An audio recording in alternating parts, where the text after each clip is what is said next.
Hello, hello, comment allez-vous? Alors, ça faisait longtemps que je n'avais pas fait de vidéo pour YouTube. J'ai repris les lives hier. Donc, du coup, je me suis dit que c'était pas mal non plus aussi de vous faire une vidéo et de vous montrer la réalité d'un chroniqueur, à savoir le retard dans les services presse. Comme vous le savez, j'ai eu une santé mentale un peu défaillante sur avril et mai. D'ailleurs, mai commence à se terminer et mai est le mois le plus dur pour moi. Donc du coup, en fait, j'ai reçu des services presse, mais malheureusement, je n'ai pas encore eu le temps de m'y pencher, sauf un où j'ai quand même avancé, mais je ne m'inquiète pas parce que je vais reprendre le rythme de lecture assez rapidement. Donc, au niveau des services presse numériques, je suis quasiment à jour, donc c'est déjà ça. Par contre, c'est vrai que le papier, va falloir s'y mettre. Du coup, je me suis dit que ça vous intéresserait peut-être de voir ce qui est en attente et ce qui va pouvoir être chroniqué une fois que je l'aurai lu. Alors, on va commencer par le poche. Donc, j'ai The Sky Blue de Robbie Couch. Donc, c'est chez PAL, le label poche de Saxus. À savoir que quasiment tous mes services presse sont de Saxus, Sabran, etc. Et tout, bref. Donc, voilà. Donc, celui-là, de quoi ça parle? En fait, ça, c'était dans le label Ellipsis. Donc, c'est dans le label LGBTQI+, QIA+. Donc là, on va suivre Sky Baker, qui est peut-être ouvertement gay, mais il s'assure d'être invisible, parce que c'est plus facile comme ça d'être soi-même. Et il est déterminé à profiter de sa dernière année de lycée. Du coup, en fait, il recherche aussi de faire sa demande à son crush, Ali, pour l'accompagner au bal de promo. Et il a 30 jours pour s'y préparer. Donc là, on va suivre ça. Et qu'est-ce qui va se passer au bout de ces 30 jours, etc. Et tout. Donc ça a l'air hyper intéressant. Déjà, il m'avait fait de l'œil quand il était sorti en brochet, mais je l'avais pas pris parce que j'ai une wishlist un peu monstrueuse. Donc voilà, donc hop, en poche. Après, j'en ai un autre en poche que j'ai reçu aujourd'hui. Il s'agit de Il était une fois un cœur brisé de Stéphanie Garber. De quoi ça parle? On va suivre Evangeline Fox qui croit au grand amour et aux fins heureuses jusqu'à ce qu'elle voit qu'en fait l'homme de sa vie en épouse une autre. Donc elle est à désespérer d'empêcher le mariage de guérir son cœur blessé, elle conduit à un accord avec le charismatique mais diabolique prince de cœur. En échange de son aide, il lui demande 3 baisers à la personne et au moment et à l'endroit de son choix. Mais après avoir donné son premier baiser promis, elle découvre que négocier avec un immortel est un jeu dangereux. Donc franchement, ça a l'air hyper intéressant. En plus, on m'a dit du bien de cet auteur. Donc voilà. Donc ça, c'est fini pour les poches. Donc... Alors après, je vais vous faire un groupé. Alors j'ai la trilogie de TJ Klune. Alors je ne sais pas c'est lequel le premier. Attendez, je vais regarder. Bref, je vais vous les présenter. De toute façon, il y a Les Extraordinaires. Alors je pense que c'est L'Embrasement après. Et enfin, La Fournaise.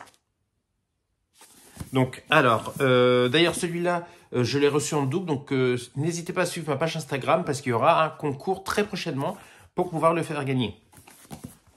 Alors, de quoi ça parle? Donc, en fait, ça parle de super-héros. Donc, en plus, c'est du TJ Klune, donc voilà. Donc, en fait, là, on suit certaines personnes qui sont extraordinaires, puis d'autres qui sont juste extra. En fait, on voit des combats entre personnes avec des pouvoirs, les deux extraordinaires ennemis. Ils ont des pouvoirs qui défient l'imagination. Et sauf qu'il y a en fait un jeune homme qui est atteint de TDAH, donc trouble de déficit de l'attention avec hyperactivité. Et il est également l'auteur de fanfiction sur les extraordinaires. Et son rêve absolu, c'est de rencontrer Shadowstar et le faire tomber fou amoureux de lui. Donc on va suivre ça. J'en ai entendu beaucoup de bien de cette trilogie. Bon, comme vous voyez, il y en a beaucoup. Donc du coup, je pense que quand je les aurai lus, je vous ferai un vlog où je vous parlerai des 3 en même temps, puisque ça sera plus simple. Voilà. Après, ensuite, alors, ça c'est la fin comment ça s'appelle? Ah, de Ses plaisirs violents, donc la duologie de Chloé Gong, qui est un retelling de Roméo et Juliette avec la sauce Shanghai des années 30.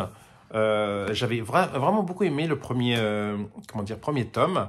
Enfin, pas années 30, années 20 plutôt. Là, on va suivre en fait, Juliette et Roma donc qui appartiennent à la pègre, on va dire, mais dans des camps opposés. Sauf qu'il y a un amour contrarié, etc. et tout, il se passe des choses.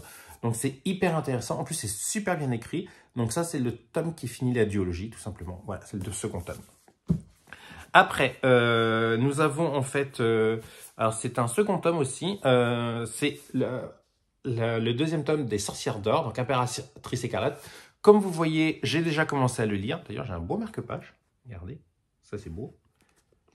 Donc c'est hyper intéressant. On va avoir une fantaisie avec comment dire, une inspiration de mythologie caribéenne. Et c'est vraiment très très bien écrit. Donc j'ai bien avancé. Donc il me reste... enfin là je suis à un peu plus de 30%, 35, 38%. Voilà. Donc ça, vous en entendrez parler très très prochainement. Après, encore un second tome. Il s'agit de ce funeste destin de Kailyn Barron. Là, c'est la suite de Ce cœur empoisonné. Donc là, on va suivre en fait Briseis qui a un pouvoir avec les plantes, etc. et tout. En plus, on a, comment dire, il y a une romance lesbienne sous-jacente qui est vraiment pas mal. Donc là, en fait, il faut qu'elle, comment dire, elle a des épreuves à passer pour essayer de sauver ce qu'elle aime. Donc, qu'est-ce qui va se passer et tout.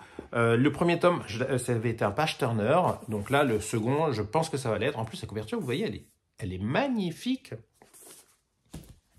Alors après, dans un label de Saxus qui s'appelle Saxo, qui est plutôt destiné aux ados, etc. et tout, on a un second tome.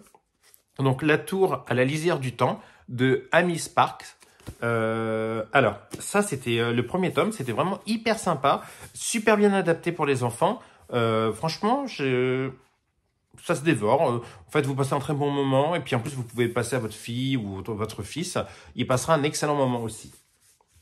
Alors, après, un qui est sorti aujourd'hui. Voilà. Le dernier combat de Sahara El Harifi, où là, en fait, on va suivre Rouge. Non, pas Rouge, qu'est-ce que je raconte? Scylla, qui est promise à un grand destin. C'est elle qui va déclencher la révolution et qui libérera l'empire de la tyrannie des braises. Alors, c'est hyper intéressant parce qu'en fait, on va suivre aussi Anor, qui est une cendre qui a grandi cachée au milieu des braises, maltraitée par sa mère, l'une des dirigeantes de l'empire. Lorsqu'elle rencontre Scylla, un feu s'allume en elle, qui pourrait aussi détruire l'empire que consumer leur cœur. Donc, je connais pas cet auteur et je me dis, ça va être hyper sympa. Apparemment, d'après Samantha Shannon, ce roman chante la rébellion, l'amour et le courage qu'il faut pour se lever contre la tyrannie. Donc ça promet d'être épique. Par contre, c'est encore un beau pavé. En fait, j'ai des beaux pavés. Et après, j'ai encore un second tome. Il s'agit de La guerre du Jade, qui est la suite de La cité de Jade. C'est le second tome donc, des Eaux d'Émeraude. Donc là, en fait, c'est une fantaisie où vous avez un pays où certaines personnes ont des affinités avec le jade, ce qui leur donne des pouvoirs.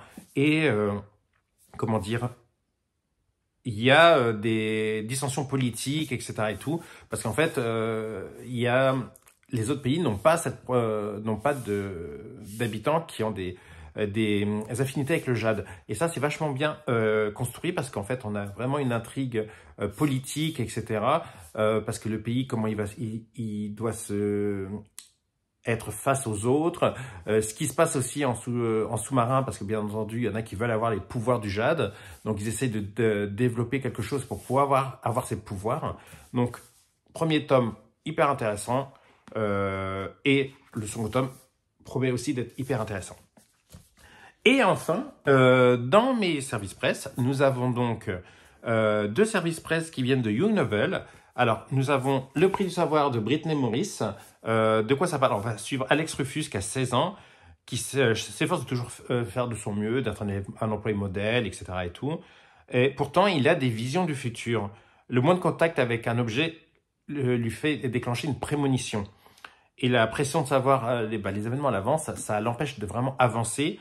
Et il souffre et aussi d'anxiété. Donc ça, c'est vraiment pas mal, puisque là, en fait, c'est une réflexion sur comment la société peut pousser en fait les ados noirs à devenir beaucoup plus adultes. Donc c'est un roman engagé, comme toujours chez Young Novel. Oups, j'ai mes bouquins qui se cassent à la figure. Voilà. Et j'ai mon chat qui a failli être écrasé par, par des bouquins. Et enfin, le dernier roman, il s'agit de Kiss and Tell de Adib Khorram. Donc là, en fait, c'est aussi un roman LGBT, puisqu'en fait, est-ce qu'il existe une bonne façon d'être gay? Donc là, en fait, on va suivre, comment dire, on va suivre Hunter, voilà, qui est, comment dire, sous les feux de projecteur parce qu'il appartient à Boys Band.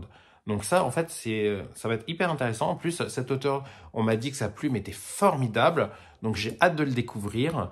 Et bah, n'hésitez pas à me dire si tous les romans que je vous ai présentés, parce qu'en fait, comme je suis un peu en retard, vous les avez lus, et ce que vous en avez pensé, ou s'il y en a tout simplement qui vous tentent. Donc moi, je serais ravi de, comment dire, de pouvoir échanger avec vous. Et sur ce, je vous dis à très bientôt avec des chroniques et bonne soirée.